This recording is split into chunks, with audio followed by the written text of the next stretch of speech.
बिल्कुल भी लंबा नहीं बोलने वाली।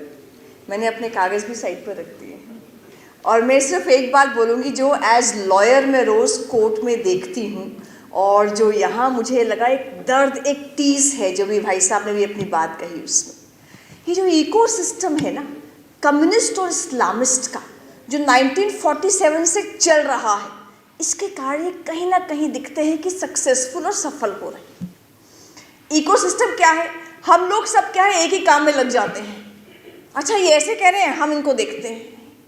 ये लोग जो काम करते हैं ना, क्योंकि मैं तो जेएनयू की वकील भी हूँ, तो अपने भाई बहनों से ज़्यादा तो इनके साथ ही रोज़ रहती हूँ, सुबह से शाम तक। कल कोर्ट में भी इनके सामने ही खड़ी रहूँगी, क्योंकि रोज़ केस करते हैं और रोज़ मैं सामने जेएनयू की ओर से होती हूँ। ये लोग क्या करते हैं मैं बताती हूँ बहुत शॉर्ट में, कि अगर आज हमने एज जेएनयू इंस्टीट्यूशन एक लॉ निकाला है कि हम जेएनयू में कंपल्सरी अटेंडेंस करेंगे। क्यों? कि भैया मैक्सिमम लोगों को स्कॉलरशिप मिलती है 25,000 रुपये महीना, और तुम लोग पढ़ने के लिए क्लास में भी नहीं आते, चलो क्लास में आओ। हमने अगर आज रूल निकाला कि आपको कंपल्सरी अटेंडेंस है, आज आना है, तो रात को ही जो स्टूडेंट्स यूनियन है उनका प्रोटेस्ट लेटर आ जाएगा, हम प्रोटेस्ट पे जा रहे हैं। रात होते होते और रात को 8 बजे के आसपास टीचर्स कूद जाएंगी। अच्छा, स्टूडेंट्स यूनियन ने प्रोटेस्ट किया है, हम एज स्टूडेंट्स टीचर्स यूनियन हम इनको सपोर्ट कर रहे हैं। रातों रात इनकी पिटीशन बन जाती है, पूरा केस बन जाता है, लगभग 50, 60, 70, 100 पेजेस का पूरा केस बन के सुबह जो लोग हादिया केस में खड़े होते हैं, जो लोग ये ट्रिपल तलाक में खड़े होते हैं, मैं नाम नहीं लूँगी, आप सब समझदार हैं, वो लॉयर साहब खड़े हो जाते हैं, लॉर्डशिप्स इट्स अर्जेंट, आज ही सुना जाए ये केस। अर्जेंसी मेंशन करके सेम डे लंच से पहले केस लगवा लेते हैं, सेम डे। बाकी के केस लगते हैं 3 दिन में, इनका लगता है सेम डे। केस लगता है तो हमें एक कॉपी सर्व होती है कि मोनिका जी ऐसे से केस फाइल हुआ है, आप आइए। 1 बजे के आसपास केस लगा, हम लोग कोर्ट में गए, सामने जज साहब हैं, वहाँ वकील साहब खड़े हैं, यहाँ हम खड़े हैं, वो आर्ग्यूमेंट करना शुरू करते हैं। हम कहते हैं भाई कॉपी आपने अभी दी है, आप अब कम से कम 2 दिन दीजिए, हम इंस्ट्रक्शंस लेकर आएंगे। तो जज कहते हैं कि ठीक है, आप इंस्ट्रक्शंस लेकर आइए, मैं कल दोबारा केस पोस्ट करती हूँ।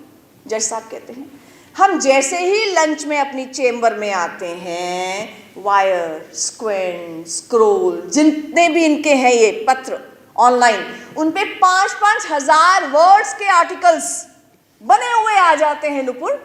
और क्या आ जाते हैं? उनके वकील साहब ने ये बोला, उनकी पिटीशन ये रही, जेएनयू तो बेचारा कुछ बोल ही नहीं पाया। ऐसा ही 4 दिन पहले अगर आपने न्यूज़ देखी हो, जज ने ऑर्डर कुछ और दिया है और रिपोर्टिंग कुछ और हुई है उसकी। तो ये जो आर्टिकल्स आते हैं ना, इन आर्टिकल को जो वायर में आएंगे, बाकी जगह आएंगे, लंच टाइम में आ जाएंगे, कब लिखे हैं गॉड नोज। इन्हीं आर्टिकल को 3 बजे 4 बजे के आसपास इनकी ट्विटर आर्मी आ जाती है। अब देखिए कितनी आर्मीज एक के बाद हर कोई अपना अपना काम कर रहा है, कोई किसी के स्फीयर में नहीं आ रहा, इनकी ट्विटर आर्मी आ जाती है। ट्विटर आर्मी उस आर्टिकल को ट्रेंड करना शुरू कर देती है। वो वहाँ से वो को मियाँ खलीफा कौन कभी स्कूल नहीं गई होंगी, मुझे नहीं पता गई हैं कि नहीं गई हैं, वो उसके ऊपर रीट्वीट करने शुरू कर देती हैं, and it becomes an international news. छोटी से छोटी घटना है लेकिन बैटन रेस है। एक इनका स्टूडेंट्स यूनियन है, एक इनका टीचर्स यूनियन है, एक इनके ड्राफ्टिंग एडवोकेट्स है, वो बैटन पकड़ाते हैं आर्ग्यूइंग एडवोकेट्स को, वो पकड़ाते हैं ट्विटर आर्मी को, वो पकड़ाते हैं और आर्टिकल्स लिखने वालों को, वो आगे बैटन पकड़ाती है सेलिब्रिटीज़ को, इंडिया की Swara Bhasker etcetera etcetera etcetera, वो पकड़ाती हैं आगे Rihanna, Mia Khalifa etcetera etcetera, और ultimately it becomes international news. हर कोई अपने अपने स्फीयर का काम कर रहा है। स्लीपर सेल्स होते हैं ना, स्लीपर सेल्स, टेररिस्ट के बारे में आपने सुना होगा, ऐसे ही स्लीपर सेल्स काम करते हैं। ऐसी कोई न्यूज़ नहीं है तो चुपचाप बैठकर जो लॉयर है वो अपना ड्राफ्टिंग करता रहेगा, दूसरा लॉयर है वो आर्ग्यूमेंट करता रहेगा, स्टूडेंट्स यूनियन अपना काम करते रहेंगी। लेकिन जैसे ही ऐसे मुद्दे आते हैं, ये सब के सब एक हो जाते हैं। दिखते हैं कि ये 10 से 15 अलग अलग ग्रुप्स हैं, पर सब के सब एक हो जाते हैं। ये सब एक ही काम नहीं करते, सब आर्टिकल नहीं लिख रहे, सब टीवी पे नहीं आ रहे, सब ट्वीट नहीं कर रहे, सब सेलिब्रिटीज नहीं है, सब ड्राफ्ट नहीं कर रहे हैं, अपने अपने स्फीयर में 10 साल 20 साल 30 साल 40 साल काम करते रहते हैं। इसलिए मेरा मानना है, जितना मैं इनको देखती हूँ और समझती हूँ, कि हमारे ज़िम्मे जो काम आया है हम उसको अच्छा कर लें। ऑफ इंडिया में नुपुर के ज़िम्मे आया है कि नुपुर अच्छे अच्छे आर्टिकल्स, आप ऑफ इंडिया के आर्टिकल्स देखिए दिल्ली दंगों पर, आई थिंक वाइडेस्ट कवरेज, सबसे अच्छी कवरेज ऑफ इंडिया की, और नुपुर का मैं एक आर्टिकल मिस नहीं करती हूँ। आप देखिए, वो लिख रही है, वो 24 घंटे लिख रही है, उसको खाना नहीं मिलेगा चलेगा, वो लिखेगी, और आपने इसको लिखने से 4 दिन छोड़ दिया, ये बेचारी मर जाएगी। इसका खाना पीना लिखना है। इतने पैशन से हमें अपना अपना काम करना पड़ेगा। कपिल जी अपने काम में लगे हैं, वो अपने काम में लगे हैं ना, उनको टीवी पे आने की जरूरत नहीं है, उनको ट्विटर पे आने की जरूरत नहीं है। कपिल जी आप तो कोर्ट संभाल लो, जिसको जो काम मिला है वो ईश्वर प्रदत्त है, उस काम को संभाल लो। और पिछले 7 साल से जो नुपुर ने कहा, बिलीव मी, फर्क आया है। फर्क कैसे आया है? If I can say so on record, कि पहले हम जब 7-8 साल पहले कोर्ट में खड़े होते थे और सामने से XYZ लॉयर्स आते थे, हादिया के लॉयर्स, यू नो, रोहिंग्यास के जो खड़े होते हैं वो लॉयर्स आते थे, जजेस भी, यस मिस्टर व्हाट, मतलब हम तुम्हारी क्या मदद कर सकते हैं, कैसे कर सकते हैं, थोड़ा सा एक रहता था। क्योंकि जो अपॉइंटमेंट्स होती हैं ना, वो ऐसे ही लोगों के हाथ में अब तक थी। जब से न्यूट्रल लोग आ रहे हैं, जब से ऐसे लोग आ रहे हैं जो देश के बारे में सोचते हैं, सिस्टम्स में भी न्यूट्रल लोग आ रहे हैं, फर्क पड़ा है। मुझे ध्यान है, राम जन्मभूमि केस से पहले वहाँ आकर वकील साहब ने कहा था, जो उसका सुन्नी वक्फ बोर्ड के वकील थे, लॉर्डशिप्स में have this matter after elections. जज साहब ने कहा, इलेक्शन के बाद इसे पॉलिटिकल पार्टी कौन सी है? रामलला पॉलिटिकल पार्टी है क्या, या सुन्नी वक्फ बोर्ड पॉलिटिकल पार्टी है, या निर्मोही अखाड़ा पॉलिटिकल पार्टी है? Why after elections? उनको लग रहा था कि शायद इलेक्शन के बाद वापस कांग्रेस पार्टी आ जाएगी, फिर राम जन्मभूमि का मुद्दा ठंडे बस्ते में चला जाएगा, 10 साल के लिए चला जाएगा। तो इसीलिए अब शुक्र है ऐसी पार्टी है जो देश के बारे में सोचती है, नेशन फर्स्ट के बारे में सोचती है। वरना यहाँ तो किताब छापनी ही एवरेस्ट चढ़ने बराबर हो जाता है। हमने क्या किया था? किताब ही तो छापी थी, ब्लूम्सबरी ने भी किताब छाप दी, पर सडनली ये पूरा इकोसिस्टम एक्टिव हो गया, इंटरनेशनल लेवल तक एक्टिव हो गया। अरे ऐसी किताब कैसे आ सकती है जो कहती है कि हिंदू मरे, जो कह सकती है एविडेंस के साथ कि मुस्लिम्स ने मारा? ऐसी किताब कैसे आ सकती है? हमने कहा आप डिबेट कर लो, डिस्कस कर लो, हम उन घरों में आपको लेके चलते हैं, उन विक्टिम्स के नाम बताते हैं, कौन कौन मरा और कैसे कैसे मरा। लेकिन सुनने को तैयार नहीं, क्योंकि इस्लामिस्ट और माओइस्ट फोर्सेस जिस दुनिया से आती हैं, वहाँ डेमोक्रेसी नहीं है। किसी भी अरब कंट्री में डेमोक्रेसी नहीं है, किसी भी माओइस्ट कंट्री में डेमोक्रेसी, चाइना में देख लो, नहीं है।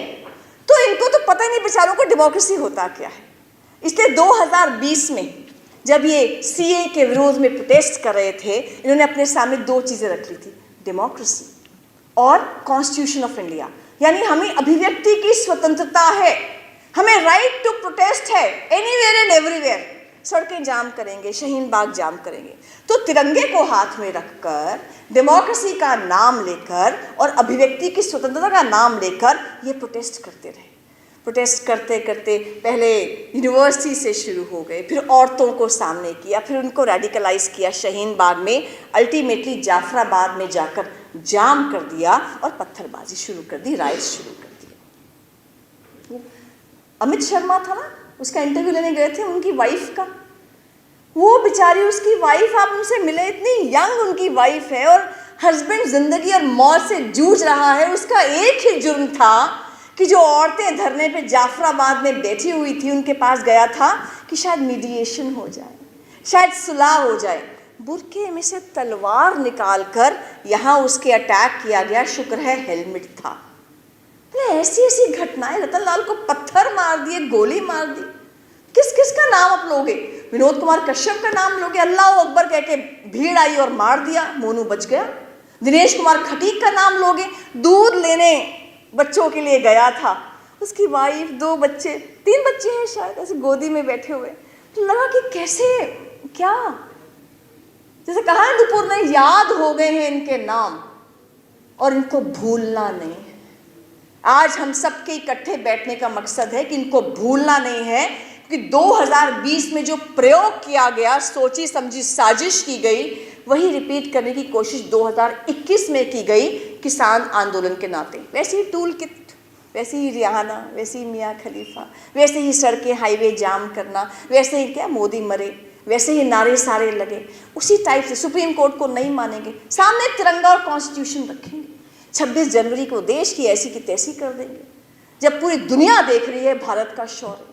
वही चीज़ अब 2022 में हिजाब प्रोटेस्ट में ला रहे हैं। मैं तो रोज़ हिजाब में जो कर्नाटका हाई कोर्ट की हियरिंग है, मैं रोज़ देखती हूँ, every day, every line of it में देखती हूँ उसको। 2:30 बजे कर्नाटका हाई कोर्ट की हियरिंग शुरू होती है, लगभग 4, 4:30, कहीं 5 तक भी जाती है, 5 बजे तक जाती है, एवरी डे। वहाँ पर होड़ लगी हुई है। होड़ क्या लगी हुई है? सीनियर एडवोकेट्स की 1000 पेज की पिटिशंस रातों रात कपिल जी तैयार हो जाती हैं, जजमेंट्स रातों रात तैयार हो जाती हैं, दे दी जाती हैं जजेस को। होड़ लगी है सीनियर एडवोकेट्स की, पहले मैं, पहले मैं, पहले मैं, पहले मैं। और किस लिए खड़े हैं वो? लड़कियों को हिजाब में रखो, इसलिए खड़े। वो इसलिए नहीं खड़े हैं कि जो मुस्लिम महिला है उसको बुर्के से आज़ादी दिलवाएं, 4 शादियों से आज़ादी दिलवाएं, उसको हलाला से आज़ादी दिलवाएं, उसको तलाक तलाक तलाक 3 महीने में कह दिया जाता है और तलाक कर दिया जाता है, उससे आज़ादी दिलवाएं। नहीं, वो खड़े हैं बुर्के में रहने दो, बुर्का ना उठाओ, इसलिए खड़े। और नाम वही ले रहे हैं, तिरंगा सामने होगा, हेड स्कार्फ करेंगे तो तिरंगे का करेंगे, हम कॉन्स्टिट्यूशन सामने रखेंगे, आर्टिकल 14 समानता की बात करेंगे, आर्टिकल 19 अभिव्यक्ति की स्वतंत्रता की बात करेंगे, और आर्टिकल 25, अरे 6, 7, 8, 10 साल के बच्चे बोलते हैं हमें तो संविधान ने ये राइट दी है। आप देखिए टेलीविजन पर 15-20 साल के, हमें संविधान ने राइट दी है कि हम बुर्का पहने, फंडामेंटल राइट टू वियर बुर्का। पढ़ा है आर्टिकल 25 कभी? सबसे इंफीरियर राइट है। वो कहती है कि subject to public order, health and morality and subject to all other rights, you have right to freedom of religion. यानी आप, समानता है आपके पास, सम्मान है आपके पास, डिग्निटी है आपके पास, सारी राइट्स है आपके पास, उसके पब्लिक ऑर्डर, पब्लिक हेल्थ, इसको नुकसान नहीं होगा, तब आपके पास राइट टू फ्रीडम है। और जब बुर्के को हटा दिया है मुस्लिम कंट्रीज ने, कुरान में जिक्र नहीं है बुर्के का, ये एसेंशियल रिलीजियस प्रैक्टिस कहाँ से हो जाती है? लेकिन ये सब जानते हुए, अच्छा पढ़े लिखे लोग डिफेंड कर रहे हैं, अनपढ़ डिफेंड नहीं कर रहे हैं, लेकिन वही इकोसिस्टम आ जाता है। तो आखिरी बात, हमारा जो झगड़ा है ना, ये आप देखिए, अगर 2019 और 20 में ये प्रयोग हुआ था ना दिल्ली दंगों का, 2021 में किसान आंदोलन का, 2022 में हिजाब का आंदोलन का, और ये मान के चलिए, ये आज कहा है कोर्ट्स ने कि इस पूरी हियरिंग को जो हिजाब की है वो इसी हफ्ते में समाप्त कर देंगे। और जिस तरह की पूरी बहस चल रही है, 100% ऐसा लगता है कि तीनों जजेस जो हैं कर्नाटका हाई कोर्ट के, वो बोलने वाले हैं कि hijab is not essential to Islam, you don't have a fundamental right to wear hijab. तो जो गवर्नमेंट ऑर्डर है कि यूनिफॉर्म पहननी चाहिए, वो वैलिड है। ये तीनों चीज़ें आप मार्क कर दीजिए, ये तीनों चीज़ें लगता है ऑर्डर में आने वाली हैं। तो कोर्ट का रास्ता जब बंद होगा ना, तो फिर सड़क का रास्ता खुल जाता है। हाथ में तिरंगा लेकर, तिरंगे का कपड़ा कहाँ जाता है, वो डंडा ही हाथ में रह जाता है। तो इसलिए हमें ध्यान रखना है, ये संयोग नहीं है, ये प्रयोग है, सोची समझी साजिश है, कभी आदमी औरत के नाम पर, कभी दलित ब्राह्मण के नाम पर, कभी हिंदू मुस्लिम के नाम पर। सोनाल जी ने कहा था ना, फॉल्ट लाइंस, दरारें हैं ना, उनको खाइयों में कन्वर्ट करना है। इस भारत देश को तोड़ने की साजिश है, क्योंकि जो 9 फरवरी 2016 को नारे लगे थे ना, भारत तेरे टुकड़े होंगे इंशाअल्लाह, भारत की बर्बादी तक जंग रहेगी, केवल नारे नहीं थे, वो मानते हैं इस चीज़ को, भारत तेरे टुकड़े होंगे ये मानते हैं, भारत की बर्बादी तक जंग रहेगी ये मानते हैं। और हमने अपनी जो किताब है Delhi rights the untold story, पहले 3 चैप्टर्स में यही कहा है। हमने कहा है माओइस्ट के डॉक्यूमेंट्स देखिए, ये लिखते हैं, चौड़े में लिखते हैं, छुपा के नहीं। वो लिखते हैं कि हम क्या कर रहे हैं। वो लिखते हैं, माओइस्ट ताकतें, कि हमारा दुश्मन कौन है। दुश्मन है हिंदुत्व और भारत। वो लिखते हैं कि हमें करना क्या है, कि हमें फ्रंटल ऑर्गेनाइजेशंस बनानी है, लॉयर्स की, जर्नलिस्ट की, प्रोफेसर्स की, एनजीओस खड़े करना है। मेथड क्या होगा, काम करेंगे कैसे? झुकी झोंपड़ी में काम कीजिए, औरतों में काम कीजिए, माइनॉरिटीज़ में, क्रिश्चियंस में, मुस्लिम्स में काम कीजिए, ट्राइबल्स में काम कीजिए। उसके बाद करें क्या, चुपचाप उनके अच्छे अच्छे मुद्दे उठाते रहो, और जैसे ही कभी ऐसा मुद्दा आ जाए उनको देश के विरोध में कर दो। ये वो लिखते हैं, उनका घोषित तो घोषणा पत्र होता है ना, वो है। इसलिए हम सब सचेत रहे, क्योंकि 2024 में जब चुनाव है, इनको डर तो सोशल मीडिया नहीं, आप लोगों से लगता है। आप लोगों को कंट्रोल नहीं कर पाते। आपकी जब उंगलियां चलती हैं ना, वो नुपुर की चलती है तो 5 लाख लोग उसका ट्वीट पढ़ते हैं, तो वो उंगलियां कंट्रोल नहीं कर पा रहे, सोशल मीडिया को कंट्रोल नहीं कर पा रहे, ना मोदी सरकार को कंट्रोल कर पा रहे हैं। वो बोलते हैं तलाक तलाक तलाक, मोदी सरकार बोलती है जेल जेल जेल, जेल में डाल देती है। वो बोलती है भारत तेरे टुकड़े होंगे, मोदी सरकार कहती है यूएपीए, तुम अनलॉफुल एक्टिविटीज प्रिवेंशन एक्ट में जेल के अंदर जाओगे, तुम पर सेडेशन का, राजद्रोह का लॉ लगेगा, तुम्हारी जितनी एनजीओज है, 13,000 से ऊपर एनजीओज का जो फॉरेन मनी आता था उसको लाइसेंस कैंसिल कर दिया है। तो इतना इन पर दबिश हो चुकी है ना कि इनको समझ नहीं आ रहा हम क्या करें। तो इनका ये होता ना, आखिरी लड़ाई चल रही है कि 2024 में किसी प्रकार से भी राष्ट्रवादी सरकार दोबारा ना आ जाए। इसलिए आज आपको हिजाब दिख रहा है, कल को कुछ और दिखेगा, परसों कुछ और दिखेगा, ये तो चलता रहेगा। हम क्या कर सकते हैं, आखिरी बात तो यही कर सकते हैं, इस पूरे इकोसिस्टम में हमारी जो भूमिका है हम उसको अच्छे से करते रहें। हम एज जिया, हमें लगता है कि अवेयरनेस का काम होना चाहिए। तो इससे पिछले सैटरडे को, 4 दिन पहले, हमने यूनिफॉर्म सिविल कोड पर किया था, एक रिटायर्ड जज साहब को बुलाकर ऑनलाइन किया था। उसके एक सैटरडे पहले हमने हिजाब कंट्रोवर्सी पर किया था। हम लगातार कोशिश करते हैं इन मुद्दों पर लोगों को अवेयर करें। इसलिए ये बात कह के ख़त्म कि जो हमारा प्रयास हम करेंगे कि आज मैंने सूर्य से बस ज़रा यूं ही कहा, आपके साम्राज्य में इतना अंधेरा क्यों रहा, तम तमाकर वो दहाड़ा, मैं अकेला क्या करूं, तुम बेफिक्रों के लिए मैं भला कब तक लड़ूं, आकाश की आराधना के चक्रों में मत पड़ो, संग्राम यह घनघोर है, कुछ मैं लड़ूं कुछ तुम लड़ो। जय हिंद, जय भारत।